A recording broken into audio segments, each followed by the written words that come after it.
Assalamualaikum warahmatullahi wabarakatuh. Waalaikumsalam warahmatullahi wabarakatuh. Jadi teman-teman, kembali lagi di acara yang sangat spesial, yaitu acara Talk Show Prodi, di mana kita akan membahas tentang prodi-prodi yang ada di UNAMIN. Nah, hari ini kita sudah kedatangan tamu yang sangat spesial. Kita datangkan langsung dari UMY, Jogja. yaitu dari Jogja. Ini jauh-jauh untuk membahas tentang prodi yang mungkin akan menjawab kegalauan teman-teman semua tentang memilih prodi apa nih buat masuk nanti di universitas, terus lagi di Universitas Muhammadiyah Sorong, atau teman-teman akan lebih mendalami apa yang akan teman-teman ambil. Jadi teman-teman, hari ini kita sudah kedatangan tamu yang sangat spesial dari Universitas UMY, yaitu Prof. Rizal Yaya. Selamat datang, Prof. Selamat datang, terima kasih, Zara. Dari jauh-jauh dari UMY ya, Pak? Ya, Muhammadiyah Jogja. Iya, teman-teman, Prof datang di sini dari hari apa, Prof? Saya datang hari Sabtu ya, Sabtu sore. Berangkat dari Jogja Jumat pagi, tapi saya kemudian transit dulu di Makassar. Ada agenda saya di Makassar. Jadi kebetulan saya Ketua Asosiasi Fakultas Ekonomi dan Bisnis Perguruan Tinggi Muhammadiyah Aisyah. Kita nanti di bulan Juli akhir nanti ada kongres gitu, pertemuan tahunan juga. Para dekan, kaprodi, Fakultas Ekonomi dan Bisnis Muhammadiyah dan Aisyah se-Indonesia nanti di akhir Juli. Ada kongres, ada international conference, dan juga ada international collaboration forum.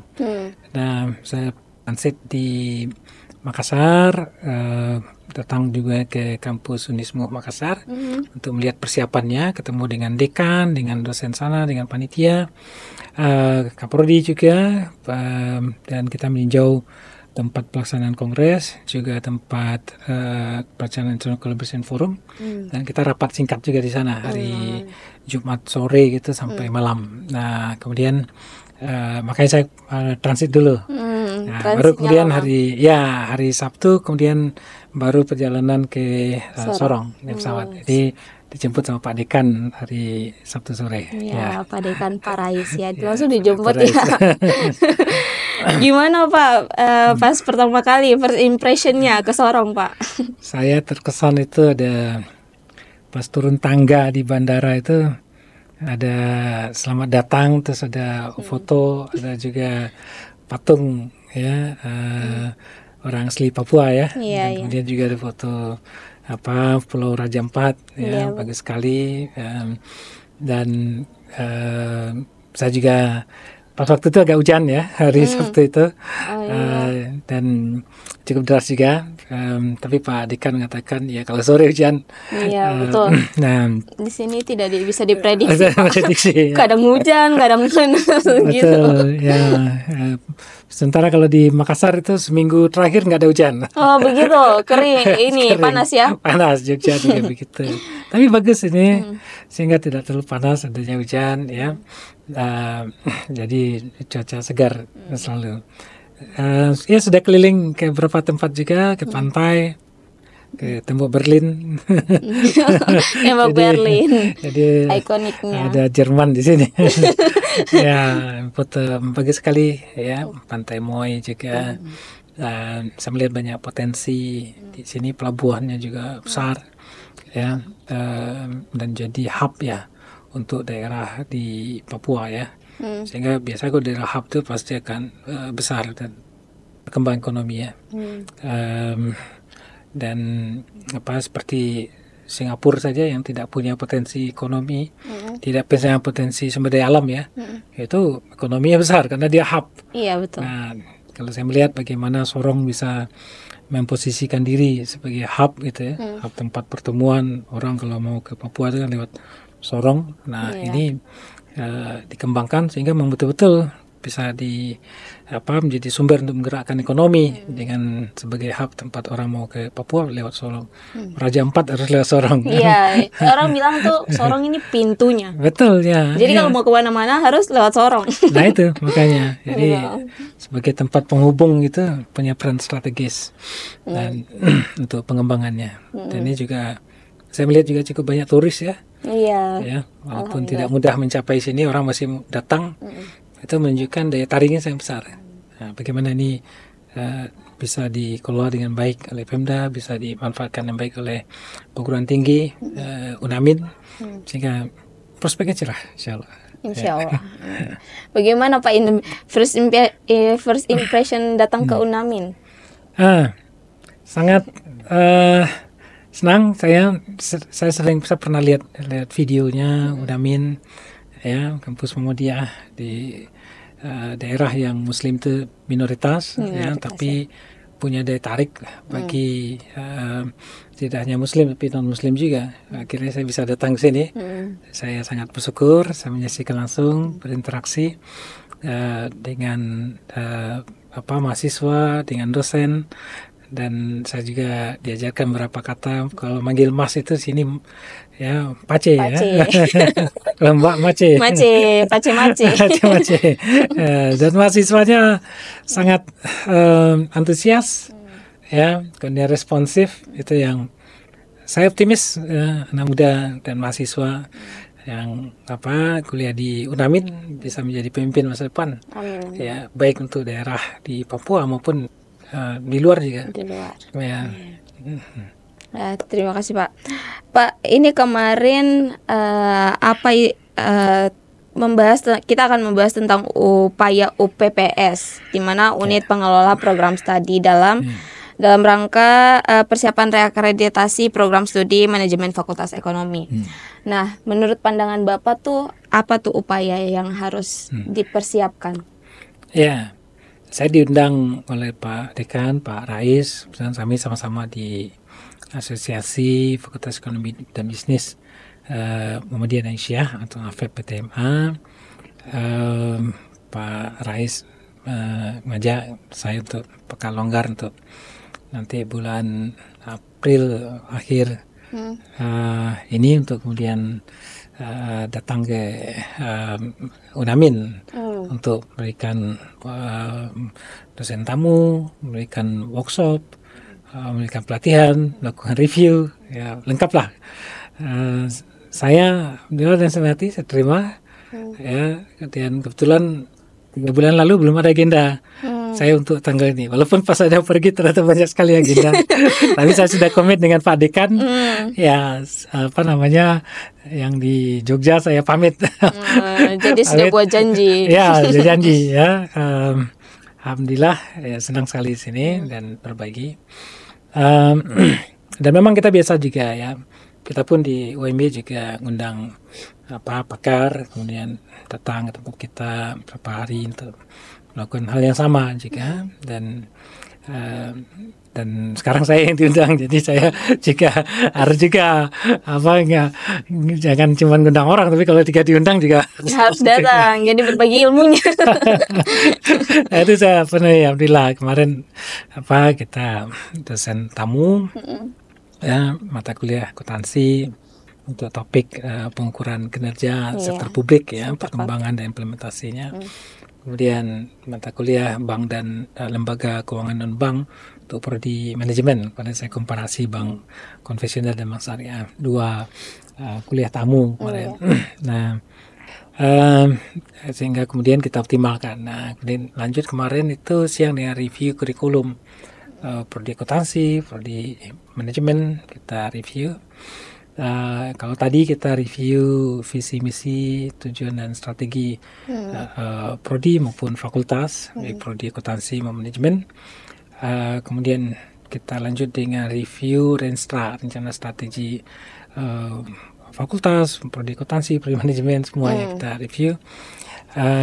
Dan barusan yang kita selesai untuk workshop publikasi internasional, workshop dan pendampingan publikasi internasional di Sinta 2 maupun yang Scopus ya.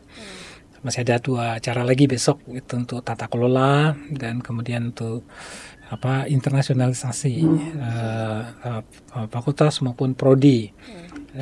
Nah, itu semua sudah kita desain bersama dengan Pak Dekan juga, yang mana saya melihat memang arahnya adalah Pak Dekan beserta para dosen maupun pengurus prodi itu punya semangat besar untuk kemudian naik level ke level internasional ya, dan kemudian salah satu juga strategi supaya bisa kemudian akreditasi untuk ke arah unggul. Nah, karena kalau mau unggul memang harus internasional. Dan seperti yang kita sudah UMY sudah kita lakukan di level universitas sudah unggul, untuk prodi juga sudah lama unggul kita, dan sudah reakreditasi juga unggul. Kita juga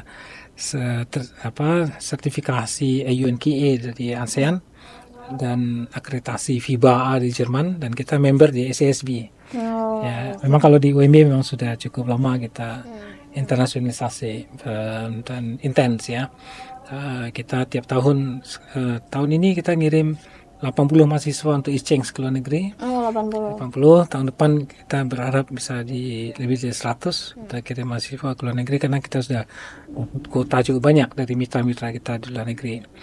Dan kita saat ini punya hampir 20 mahasiswa asing full time dan sekitar 15 mahasiswa asing yang sifatnya exchange inbound satu semester. Jadi kalau kita kumpulin ada tahun ini semesternya ada 35 mahasiswa asing kita 35 punya. Di FEB. Di FEB saja. Ya. Banyak ya. Jadi dari luar mereka belajar ke sini. Ya, ada mahasiswa full time. Ada Uzbekistan ada 7 ya. Tahun lalu dari Turki ada sekitar 7 juga mahasiswa untuk exchange 1 bulan. Tapi itu proses yang lama yang sudah kita lakukan. Jadi memang internasionalisasi di UMY dah berjalan jauh. Nah, UNAMIN saya lihat sedang mengarah ke sana. Amin. Dan salah satu cirinya bisa mendatangkan orang untuk pengalamannya bagaimana. Dan ini langkah yang tepat bagi Pak Dekan ya. Nah, tadi sudah kita bahas bagaimana kurikulum supaya ada aspek internasionalnya ya, semakin berkualitas kurikulum menghasilkan lulusan yang berkualitas ya, kompeten. Dan tadi juga kita bahas tentang visi misi, bagaimana visi misi yang untuk mendorong pada internasionalisasi tadi. Dan Renstra juga kita bahas, dan insyaallah kalau saya lihat semangat dari prodi dan fakultas, para teman sama besar ya, ini ditindaklanjuti insyaallah ya.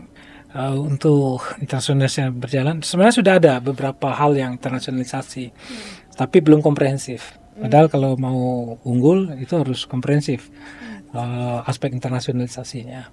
Nah, tapi kalau sepanjang itu komitmen kuat ya, terus diupayakan ya, internasionalisasi itu akan terrealisir, dan akreditasi unggul itu hanya masalah waktu untuk didapat. Nah, kita punya di asosiasi FEB itu biasanya yang unggul itu hanya Muhammadiyah Jogja, Muhammadiyah Semarang, Solo, Muhammadiyah Malang yang besar-besar aja.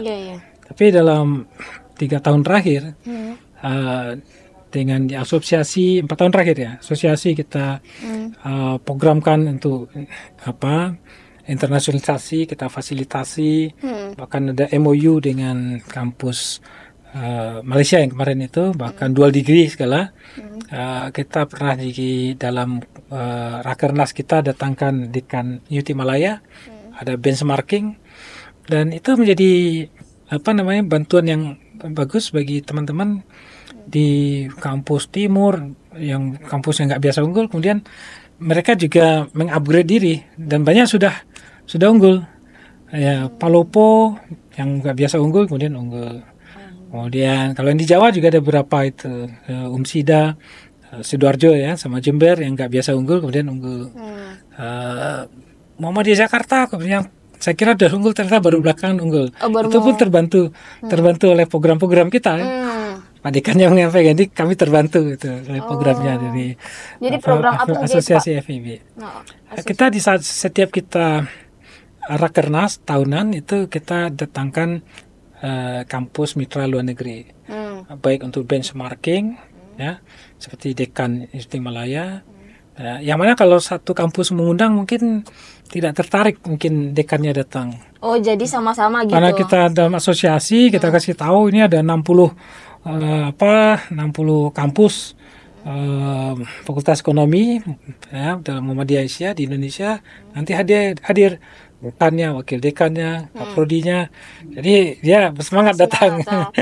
Karena event seperti ini jarang. Jadi dia pun juga termasuk untuk kerjasama dengan, ada tahun lalu di waktu kita acara di Gresik itu, di Gresik, kita kasih tahu kita nanti yang datang sudah 60-an dekan, ya, dari 60 kampus. Dan kemudian kalau mau kerjasama bisa sekali banyak langsung, dan tertarik mereka datang kemudian. Dan itu membantu. Padahal kalau undang sendiri mungkin nggak mau mereka datang. Iya, jadi mikir-mikir. Jadi bekerja sama dengan beberapa kampus gitu. Dari asosiasi. Dari asosiasi. Kan asosiasi. Kebetulan saya ketuanya. Ya, kemudian kita program seperti itu.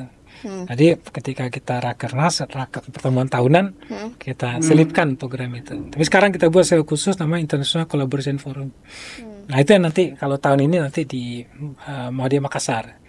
Di Makassar, kemudian kita adakan. Nanti kita sudah ada CPA Australia yang sudah bersedia untuk hadir. Nanti mau kerjasama dengan Perguruan Tinggi Muhammadiyah yang punya prodi akuntansinya. Nah, nanti Pak Rais sudah bilang dia akan datang, dia akan signing itu, sehingga nanti dapat support dari CPA Australia juga. Sehingga kemudian kualitas perkuliahannya semakin baik. Ya. Nah, kemudian kita juga sedang upayakan satu kampus lagi dari Malaysia untuk datang untuk kemudian bersedia MOU, pertukaran siswa dan lain semacam itu. Juga dari Taiwan juga sedang kita upayakan untuk datang. Jadi begitu yang support lakukan. Di samping juga ada kegiatan workshop yang kita adakan baik online atau offline, seperti kurikulum berbasis outcome based education. Kita datangkan narasumber yang kredibel. Kemudian tentang juga akreditasi, ya, regulasi yang baru itu kita update. Ya. Itu kita lakukan. Ya. Cukup, jadi upaya untuk mencapai internasional ini cukup konsentrasinya cukup kuat ya. Ya, kita beri tingkatan karena kebetulan kita ada beberapa kampus seperti UMY yang sudah punya pengalaman kuat. Kemudian jaringan itu kita bawa untuk kita share dengan teman-teman di kampus lain. Ya. Seperti itu. Jadi Muhammadiyah itu kita saling kerjasama, saling bantu, ya, sehingga kemudian semuanya maju. Ya, kalau kita sudah punya unggul, yang lain kita bantu supaya unggul juga. Ya, gitulah. Jadi banyak merangkul ya kepada universitas-universitas Muhammadiyah lainnya gitu. Ya. Kita bersaudara ya. Persaudaraannya sangat erat, makanya saling dirangkul gitu supaya mencapai unggul sama-sama ya, Pak. Ya. Nah, Pak, menurut Bapak apa fokus yang tadi ya seperti yang sudah Bapak lakukan, kegiatan atau program asosiasi dengan beberapa kampus sehingga mendatangkan narasumber ya dari luar negeri. Mungkin upaya apa lagi yang harus mungkin diperhatikan gitu? Kita ada benchmarking, kita fasilitasi, ya, termasuk benchmarking nasional, ya, kampus yang memang sudah maju, ya, Muhammadiyah Jogja, Muhammadiyah Solo, Malang, Purwokerto juga bagus, ya. Itu kemudian menyampaikan bisnis prosesnya seperti apa, kemudian dilihat oleh dibandingkan oleh masing-masing peserta yang hadir, dan itu kemudian diupayakan diperbaiki semua ya, tata kelola dan lainnya. Juga ada di sisi itu asosiasi fakultas, ada juga asosiasi tingkat prodi. Seperti apa tuh, Pak? Ada asosiasi program studi manajemen APSMA PTMA. Seperti apa? Itu prodi manajemen. Ya, kemudian ada prodi akuntansi namanya APSA. Nah, kalau asosiasi prodi itu juga ada ketuanya juga, walaupun dikoordinir itu berinduk di bawah koordinasi kita juga di fakultas ya. Maka ketika rakernas asosiasi prodi itu juga kita undang. Nah, kalau di tingkat prodi itu ada macam-macam lebih variasinya. Ada tentang kurikulum, review kurikulum, kemudian uh, apa bagaimana pembelajaran berbasis outcome based education, ya. Kemudian juga ada kadang ada juga yang prodi kemudian kunjungan bersama ke luar negeri juga ada itu. Kemudian pengabdian masyarakat, kadang-kadang pengabdian masyarakat. Kemudian asosiasi program studi ekonomi itu yang menginfokan saya, tapi pengabdian masyarakat di Malaysia. Oh, sebenarnya. Ya, sebenarnya begitu Itu ya. dari mana, Pak? Itu ada 5-7 prodi ya, kalau nggak salah ya, dari berbagai tempat. Tapi prodi ekonomi. Kemudian di sini nggak ada prodi ekonomi ya. Ya. Prodi ekonomi Islam, kalau nggak salah itu. Kalau di sini Fakultas Ekonomi. Ada prodi ekonomi Islam ya. Program studi itu kemudian sama-sama ke sana. Ya. Nah, termasuk juga ada joint research, joint publikasi, international conference. Ya. Jadi sangat aktif lah kita di asosiasi fakultas maupun asosiasi prodi. Ya. Oh ya Pak, apa kegiatan Bapak selama 2 hari yang di Unamin ini? Oke, mungkin dari selamat datang, semenjak datang. Oh, datang. Datang itu kita dibawa ke Roma Kansalero Bagindo 2 oleh Vatikan. Surprise saya. Dan memang saya sendiri dari Sumatera Barat. Di sana ada juga kayak gitu. Enggak, makanannya itu pas betul dengan makan Minang Sumatera Barat. Saya sendiri kan asal Sumatera Barat. Jadi Vatikan tahu kemudian saya dibawa ke sana. Ke itu masakannya bagus sekali saya. Langsung dikasih sungguhan dari asalnya. Ya, ternyata orang Sumatera Barat ya yang di sana yang datang ke sini. Luar biasa itu, enak sekali. Dan kemudian sudah pernah Mbak Selero Bagindo 2? Makan yang biasa-biasa aja, yang Selero Bagindo tapi ayam, nasi ayamnya. Oh, sana ya. Iya. Ini dekat ya, itu yang dekat masjid besar itu rumah makannya.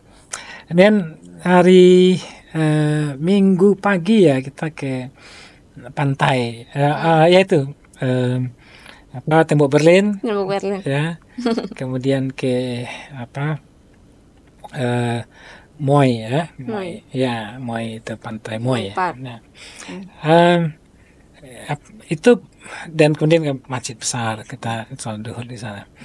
Saya melihat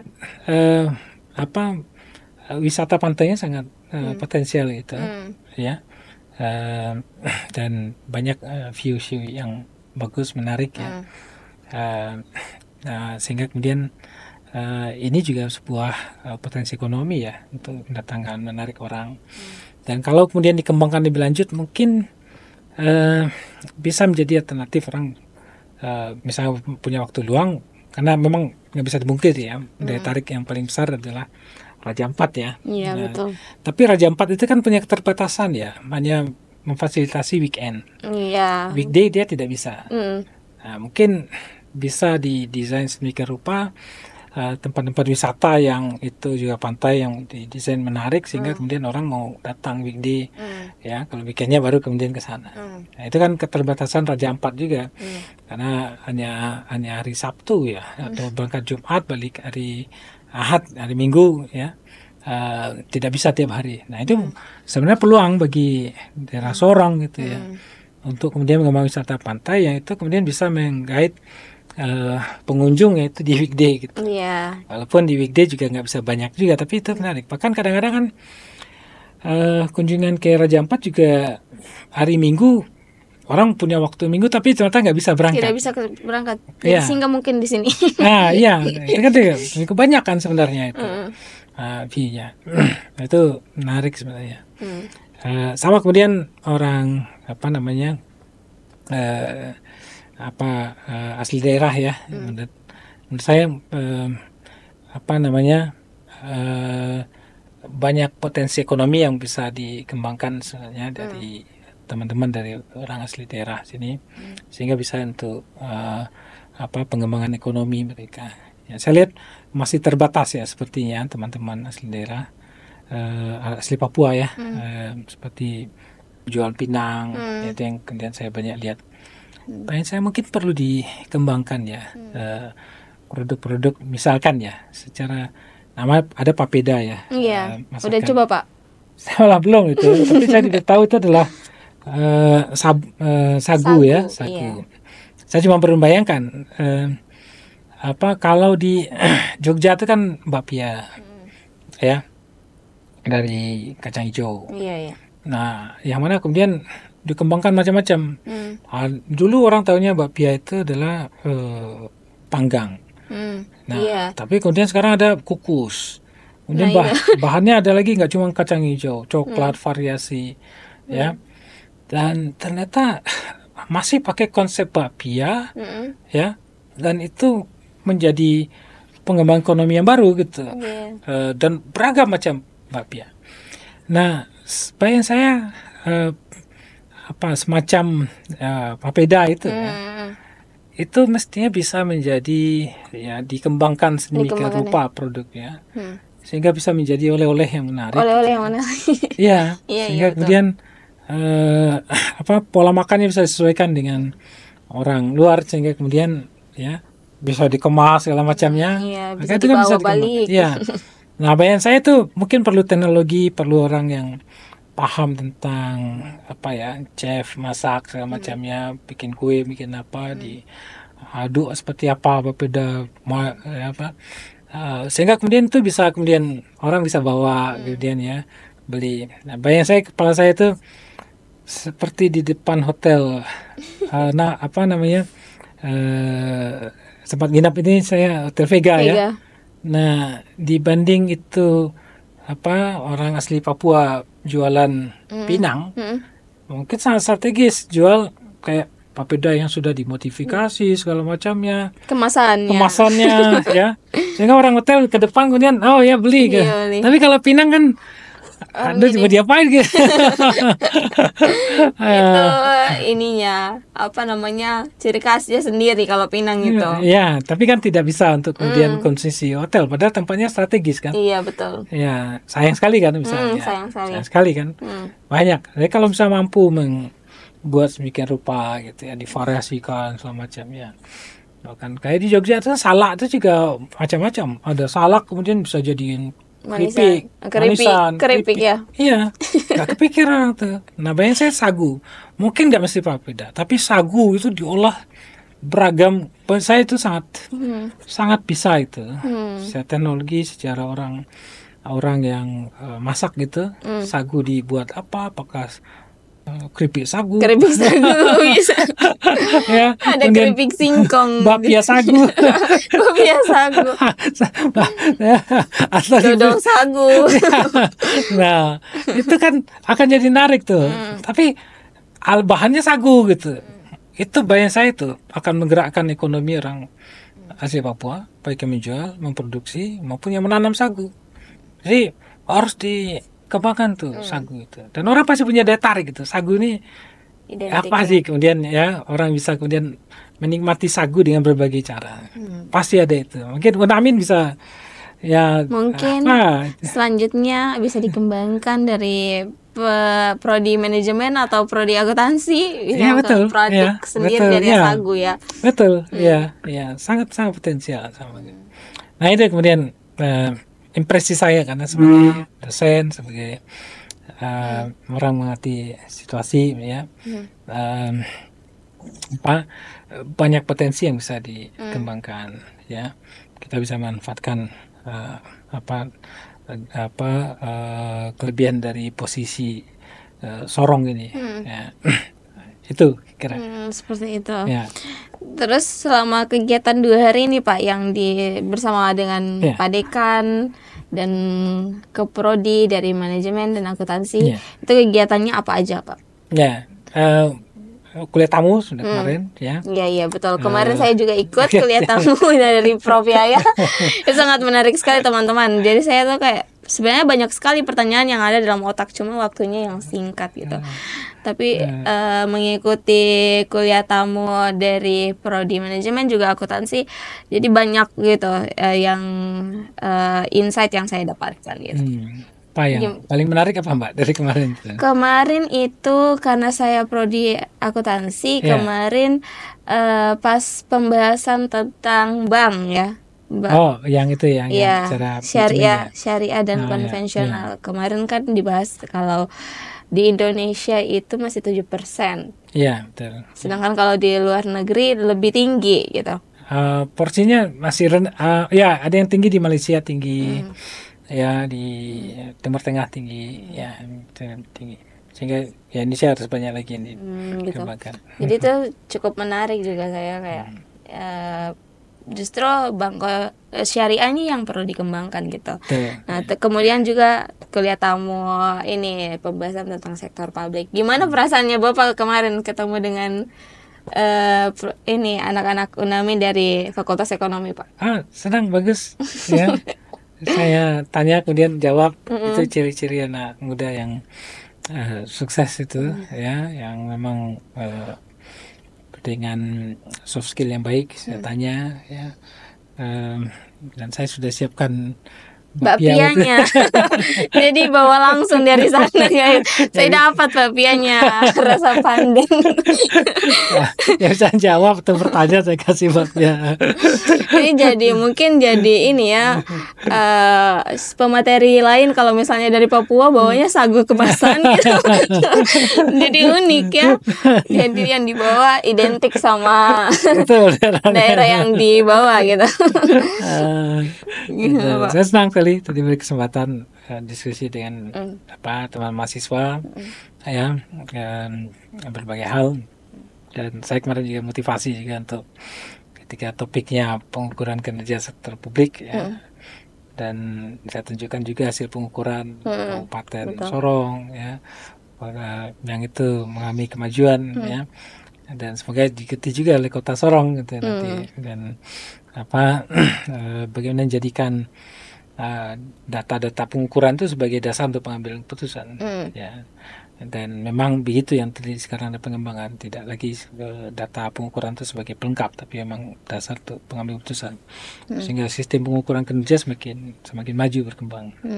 Ya, itu yang kemarin saya sampaikan, dan teman-teman surprise-nya saya beberapa di antaranya sudah punya hubungan kerja dengan SKK Migas, dengan Bea Cukai, dengan kemarin Bapeda juga ya, mungkin dapat beasiswa ya. Iya, mereka kemudian sudah lulus nanti kerja sana ya. Keren itu. Jadi mereka juga di samping kuliah mereka sudah punya ini hubungan sama mitra-mitra luar gitu. Betul. Hebat itu. Luar biasa UNAMI itu. Gimana Pak harapannya untuk mungkin setelah melihat upaya dan persiapan dari Fakultas Ekonomi, terutama prodi manajemen sama akuntansi ini, Pak? Ya, saya berharap selalu kemudian berupayakan peningkatan dari hasil yang dicapai. Kemarin saya dapat informasi bahwa prodi akuntansi sudah waktu akreditasi bisa dapat baik sekali gitu ya. Betul. Padahal itu adalah akreditasi pertama kalau salah ya. Iya, akreditasi pertama langsung baik sekali. Ya, jarang-jarang loh itu kan. Itu kan artinya punya kemampuan bagus ya. Nah, yang prodi yang lebih dulu yaitu prodi manajemen ya, mempersiapkan diri dengan baik, insyaallah nanti akreditasinya bisa keunggul gitu ya. Harapan kita begitu. Nah, tadi sudah berikan saran-saran perbaikan ya, apa yang harus ditingkatkan sehingga kemudian kans untuk dia keunggul semakin besar. Ya, dan memang itu by design. Jadi akreditasi untuk unggul itu sekarang itu di Indonesia memang harus by design. Seperti apa tuh Pak? By design itu kita memang harus kita siapkan, tidak bisa kemudian instan gitu ya. Misalkan indikator kinerjanya jumlah doktor 40% ya. Nah, alhamdulillah ya di prodi manajemen dokternya sudah Pak Dekan sudah doktor ya. Nah, Pak Kamaludin juga sudah dokter.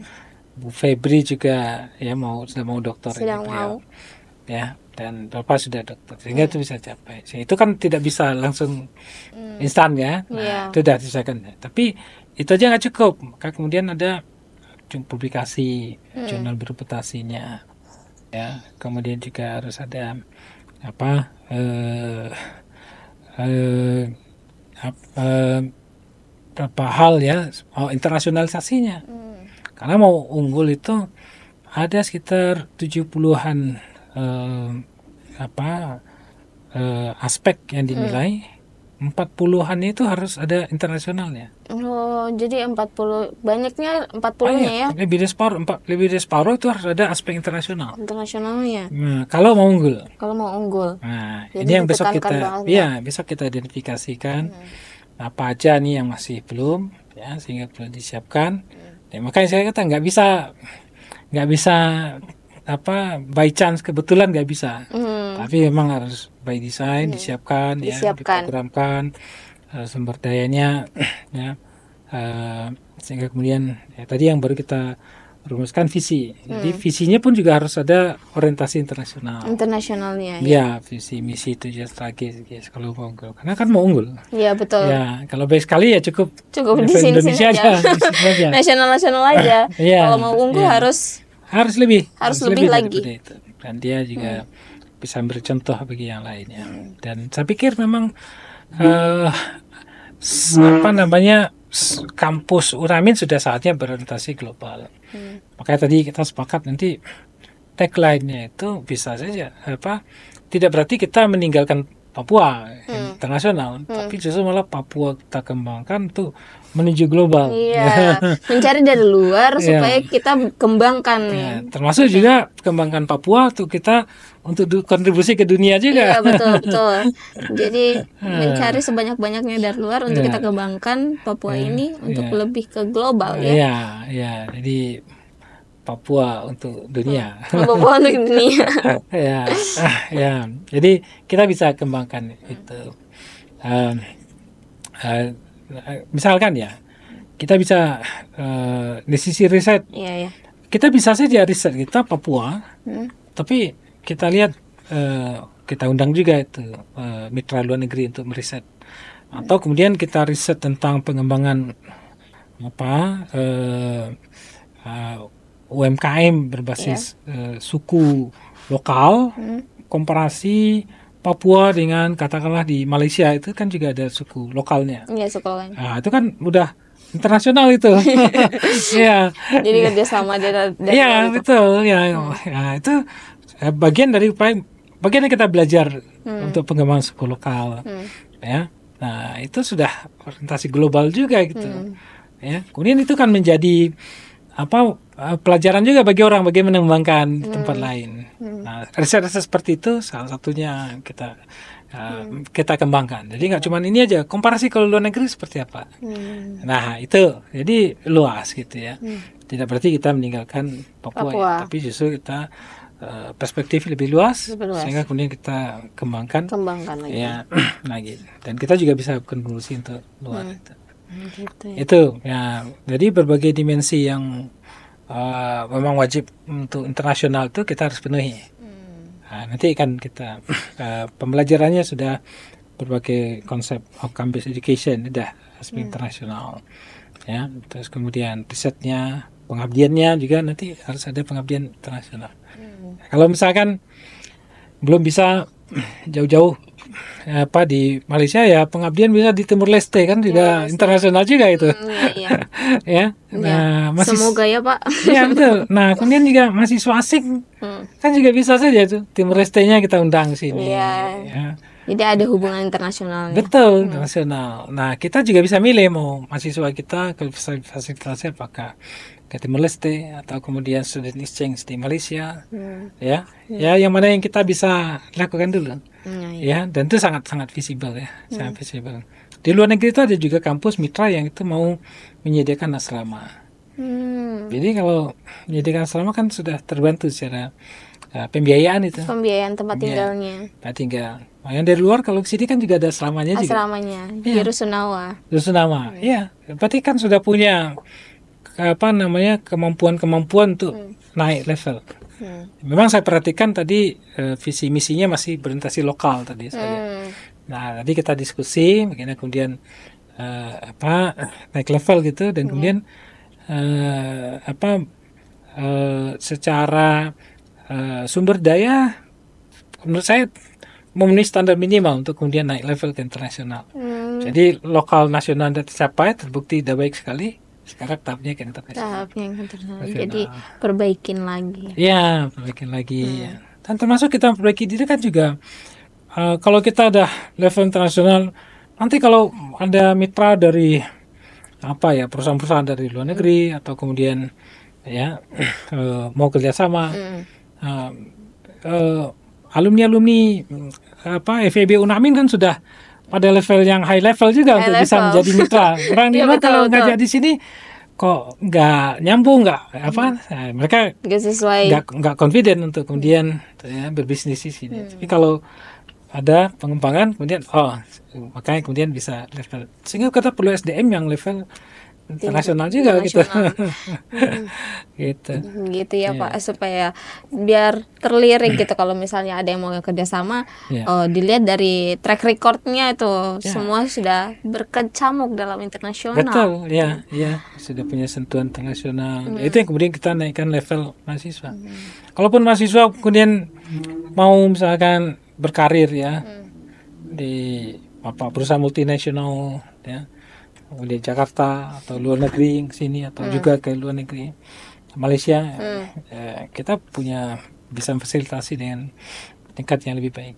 FEB UMY kita alumni kita sudah kerja di Malaysia di finance, tidak TKI finance Singapura di bagian konsultan. Itu satu efek positif di internasionalisasi kita. Gimana Pak, menurut mungkin Bapak bisa kasih pencerahan kayak misalnya mahasiswa gitu untuk membantu kayak itu mewujudkan tadi internasionalnya itu, bagaimana dilihat dari sisi mahasiswanya? Sisi mahasiswa ada beberapa hal yang penting. Pertama, memang kemampuan bahasa Inggris harus ditingkatkan tadi Pak Dekan mau mengatakan TOEFL itu belum wajib kalau di UMY wajib itu. Syarat lulus TOEFL untuk program reguler 450, program internasional 525 gitu TOEFL. Ya memang untuk itu kalau memang kita membuat wajib, kita harus support dengan baik kurikulumnya, mata kuliah bahasa Inggrisnya juga harus baik. Tapi ketika itu tidak wajib, mahasiswa yang punya kesadaran internasional tetap upayakan tuh pelajari bahasa Inggris, TOEFL-nya tinggikan. Tadi saya lihat di bawah ada talk show atau guest lecture yang dari Jerman itu. Ada workshop tentang topik global tourism kalau salah tadi saya baca itu. Itu kegiatannya di sebelah. Itu saya lihat kemampuan bahasa Inggris bagus sekali tuh MC-nya. Seperti mahasiswa itu mestinya. Kalau bisa semua fakultas punya kemampuan bahasa Inggris seperti itu. Iya betul Jadi harus dikembangkan lagi. Betul ada atau tidak ada itu wajib TOEFL, tapi kemampuan bahasa Inggris. Jadi ketika ada orang asing, kemudian kita bisa komunikasi yang baik dan kita juga bisa kalaupun kita punya perusahaan, mereka punya perusahaan, bisa berbisnis dengan baik dengan mereka. Kita bisa kemudian kembangkan untuk ekspor juga. Kan begitu ya? Iya betul. UNAM ini sebenarnya sudah bekerja dengan mendatangkan mahasiswa exchange. Tapi dari mana ya? Abu itu? Dari yang dari Sudan Pak. Nah itu 2 mahasiswa yang extend ke sini, tapi itu dari prodi lain. Nah mungkin kedepannya dari fakultas ekonomi, akuntansi ataupun manajemen bisa mendatangkan gitu mahasiswa extend biar lebih unggul lagi gitu. Unggul kita memang ada international exposure-nya harus ada. Baik suasana di sini atau mahasiswa kita yang ke luar negeri. Insya Allah itu sangat mungkin terjadi. Kita juga punya networking, tinggal memanfaatkan. Menurut Bapak sudah berapa persen nih persiapan fakultas ekonomi ini? Sesinya besok itu. Sesinya besok. Sesi internasionalisasi, sama kemudian action plan-nya, rencana tindak lanjut kita bahas itu besok. Fixnya belum tahu, tapi di berbagai komponen tuh sudah mulai ada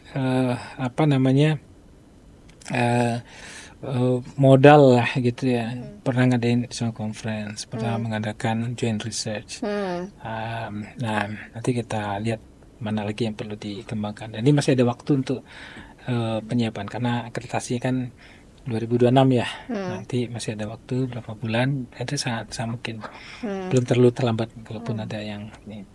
Pak, kalau boleh tahu, tadi kan Bapak bilang kalau TOEFL itu di UMY itu diwajibkan ya? Iya, wajib. Ya. Nah, itu gimana Pak maksudnya? Syarat untuk ujian skripsi TOEFL harus 450. Oh, jadi difasilitasi dari kampusnya gitu? Itu sebagai syarat ya. Nanti mahasiswa ya itu di mata kuliah ada bahasa Inggris 1 sampai 5 gitu. Dan salah satu bahasa Inggris itu ada TOEFL. Nah, di TOEFL itu nanti kelihatan berapa TOEFL-nya. Oh, itu termasuk mata kuliah? Termasuk mata kuliah juga. Jadi begitu kita polanya sehingga mahasiswa belajar. Tapi kalau mau lebih cepat lagi ya mungkin mahasiswa yang punya biasanya sudah punya pengalaman bahasa Inggris atau udah ambil kursus waktu SMP, SMA itu biasanya cepat ya. Kita dorong. Tapi itu satu cara kita untuk memaksa mahasiswa untuk kemudian menguasainya. Jadi nggak asal belajar aja. Iya, apalagi bahasa Inggris kan adalah bahasa yang internasional. Betul, ya. Exactly. Jadi sangat terpakai gitu, sangat dibutuhkan. Saya juga waktu SMA merasa apa yang paling saya butuhkan setelah lulus ini bahasa Inggris. Jadi upayanya saya pergi belajar gitu, ambil kursusan supaya meningkatkan lagi karena yang mau belajar akuntansi juga pasti kita bertemu dengan ini bahasa Inggris. Ya, buku bahasa Inggris. Jadi kalau kita TOEFL punya tentu nanti di CV kan bisa tulis TOEFL kita sekian. Kemudian kalau kita jadi pelamar pekerjaan, orang lihat TOEFL kita sama-sama IP-nya sama, terus kemudian dilihat bahasa Inggrisnya bagus, dengan TOEFL gitu orang lebih confident, ini bagus ini. Apalagi kalau perusahaannya mau pengembangan, mau ada tamu luar negeri semua kan, makanya Anda direkrut. Kalaupun nggak bekerja, nggak mau jadi pegawai ya, punya bisnis sendiri ya bagus kalau kita punya kemampuan bahasa Inggris. Seperti itu. Ya. Wah, terima kasih banyak loh Pak. Sama-sama Mbak Zahra. Sudah berbagi dan datang di podcast di talk show Unamin ini. Mungkin tadi apa yang sudah disampaikan upaya dan harapannya Bapak juga semoga bisa terwujud gitu di Unamin, terkhusus di Fakultas Ekonomi. Amin. Dan mungkin Pak ada pesan atau kesannya dulu sebelum kita tutup talk show kali ini. Kepada pimpinan fakultas dan prodi, para dosen ya. Tetap semangat untuk kemudian terus meningkatkan kinerja ya. Satu tantangan sudah capai dengan baik sekali prodi akuntansi. Tantangan berikutnya adalah unggul ya. Tidak mudah itu, memang banyak harus dipersiapkan, banyak harus diupayakan ya. Perlu kerja keras ya, di tengah kesibukan administrasi, kesibukan ngajar. Tapi itu sangat mungkin tuh diwujudkan untuk dicapai unggul itu. Nah, kepada mahasiswa ya Unamin, Mbak Zahra dan teman-teman ya, ada sangat beruntung berada kuliah di Unamin, memperhatikan berbagai aspek intelektualnya, juga aspek moralnya. Dan juga kampus ini sangat beragam ya, ada etnis ya, pendatang, kemudian juga yang berbagai suku ya, berbagai suku, kemudian juga asli Papua ya. Ini keberagaman yang bagus, belajar untuk bagaimana berinteraksi ya, belajar untuk kemudian memahami satu sama lain. Nah, dengan Anda terus juga menggali skill Anda, soft skill Anda, dan harapan saya jangan hanya sekedar ya soft skill itu apa skill yang wajib dari kampus yang kemudian memang diperlukan walaupun tidak wajib, itu terus diupayakan dah. Seperti bahasa Inggris itu, ya tidak wajib TOEFL ya, coba aja nanti ikut TOEFL berapa gitu ya. Nah itu kembangkan. Tambah satu lagi juga kemampuan digital ya, digital business ya, digital marketing, kemudian software akuntansi yang berbasis IT itu, coba usahakan di dalam itu. Tadi juga di fakultas dalam diskusi juga kita identifikasi itu akan perlu diperbanyak karena itulah cara merespon perkembangan global, perkembangan teknologi. Insyaallah UNAMIN akan semakin maju, ya, alumninya akan semakin sukses, ya, mahasiswanya akan mendapat pembelajaran dan yang terbaik, ya, sehingga kemudian kompetitif ketika sudah lulus. Bagaimana Pak? Mungkin pesan tadi kan pesan secara luas dan untuk prodi akuntansi, pesan dan kesannya dalam upaya rangka persiapan ini reakreditasi program studi manajemen Pak. Yang penting juga jaga kesehatan juga bagi rada sehat, stamina kan panjang ya. Diidentifikasi hal yang masih kurang dan besok kita lakukan, insyaallah bisa kita identifikasi dengan baik itu, kemudian satu persatu diperbaiki, kemudian nanti saat untuk apply di akreditasi nanti sudah lengkap semua. Saat akreditasi ada bukti yang bisa disajikan dengan kuat, dan itu perlu kerja keras dan perlu semangat. Kalau saya lihat modalnya sudah ada, ya, sudah dokternya ada banyak, sehingga kemudian publikasi juga sudah ada juga, beberapa dosen dan beberapa dosen juga lulusan luar negeri. Ada saya ketemu tadi Bu Nurul, ya, dan saya juga punya ada alumni UMY juga sini, Mbak Dian. Oh, Mbak Dian. Itu alumni UMY dulu. Mbak Dian, ya, itu alumni kita international program economics, ya. Dan saya pikir itu model yang bagus, selalu kompak, semangat, tadi saya lihat semangat, ya, dan kita bahkan kerja keras itu, libur pun juga kita siapkan. Iya, itu harus disiapkan. Jadi mahasiswa libur, dosen tetap push untuk membangun lagi. Ya, gitu. Ya, jadi kerja keras terus ya. Insyaallah, ya, dan insyaallah itu akan menjadi amal jariah para dosen tuh. Iya. Ya, berhasil, dan ada kepuasan sendiri kalau kita berhasil mencapai apa yang kita inginkan. Betul. Ya, dilihat dari upaya-upaya para dosen, para dekan, kaprodi dalam mengejar untuk semakin unggul itu sangat the best banget gitu dari upaya-upaya yang sudah dilakukan. Jadi mungkin kedepannya lebih semangat lagi buat teman-teman ya, sama fakultasnya juga prodinya. Terima kasih banyak Pak yang sudah sharing-sharing dan juga memberikan harapan serta pesan dan kesannya. Semoga apa yang disampaikan teman-teman bisa mengambil manfaatnya, bisa menjadikan pelajaran buat teman-teman semua yang menonton, dan yang kurang baiknya jangan diambil ya. Sekali lagi terima kasih banyak Prof Yaya, Prof Yaya sudah datang ke sini. Mungkin sebelum kita tutup Pak, satu kata untuk UNAMIN. Unggul, terbaik. Unggul, terbaik, siap. Jangan lupa untuk subscribe YouTube channel UNAMIN TV. Jangan lupa juga untuk follow sosial media dari UNAMIN Official. Ada Instagram, ada TikTok, ada Thread, juga ada YouTube-nya.